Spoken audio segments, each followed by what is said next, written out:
नमस्कार, स्वागत है आप सभी का। आपके साथ मैं हूं स्वप्निल। आइए देखते हैं विधानसभा की कार्यवाही लाइव। राज्यपाल के अभिभाषण पर बहस जारी है। और आपने जो भामाशाह योजना में खर्च किया वो केवल और केवल 350 करोड़ रुपया खर्च किया।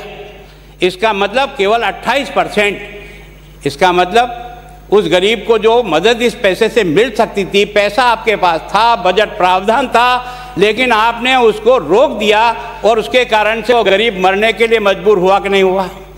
ये आपके आंकड़े बताएं। मुख्यमंत्री निःशुल्क जांच योजना, बहुत ज़्यादा आप बार बार सब उठ रहे हैं, धन्यवाद धन्यवाद।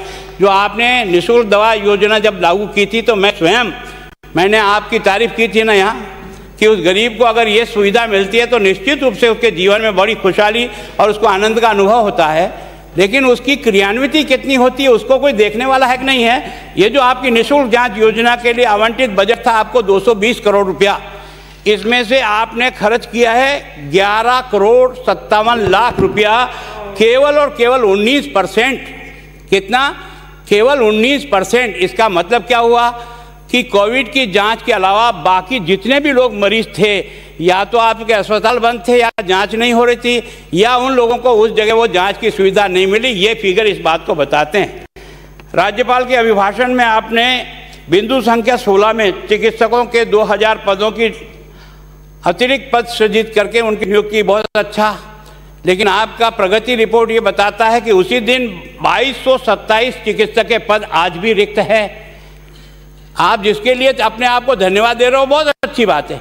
लेकिन इस और भी देखो कि वास्तव में 31 दिसंबर को 2120 चिकित्सक के पद खाली थे। राज्यपाल के अभिभाषण में आपने 11,000 भर्ती किया नर्सिंग, उसके लिए तो धन्यवाद, बजाओ ताली। लेकिन खाली कितने हैं? 35,000। इसके लिए बजाओ एक ताली। तो उससे अपने को लगेगा कि वास्तव में हम काम को बारे में प्रॉपर मॉनिटरिंग कर रहे हैं कि नहीं कर रहे। हमारे पास पैसा होते हुए भी अब आप लोग जितने भी, मैं सोचता हूं कि केंद्र सरकार ने आपको हर प्रकार से इस कोविड की महामारी में सशक्त करने का प्रयास किया, लेकिन आप में से एक बंदा भी ऐसा नहीं निकला।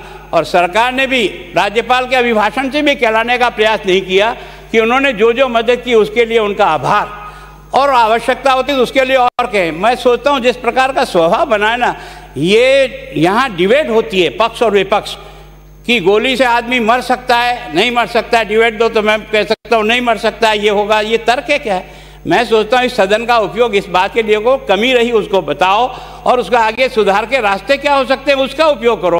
पर दुर्भाग्य है, मैं देख रहा हूँ कि आप अपने पक्ष को मजबूत करने के लिए जो जो तर्क दिए जा सकते हैं वो तर्क दे करके उसको जिस प्रकार की ऊंचाई चाहिए वो नहीं।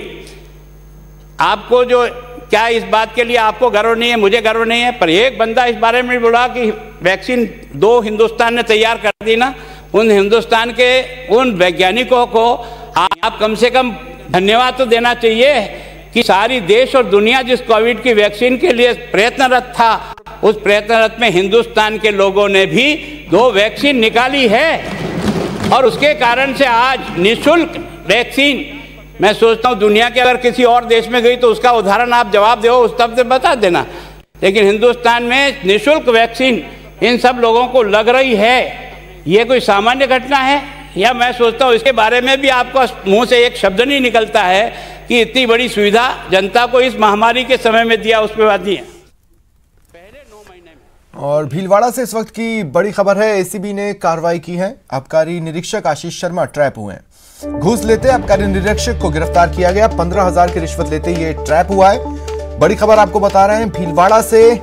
एसीबी की बड़ी कार्रवाई। आबकारी निरीक्षक आशीष शर्मा रिश्वत लेते रंगे हाथों पकड़ा गया, धर दबोचा गया।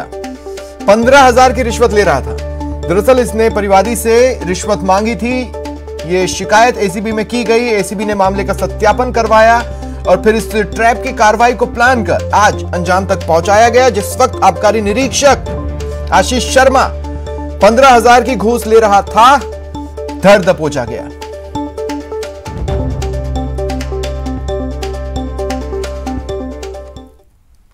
और चलिए अब रफ्तार से देखते हैं खबरें।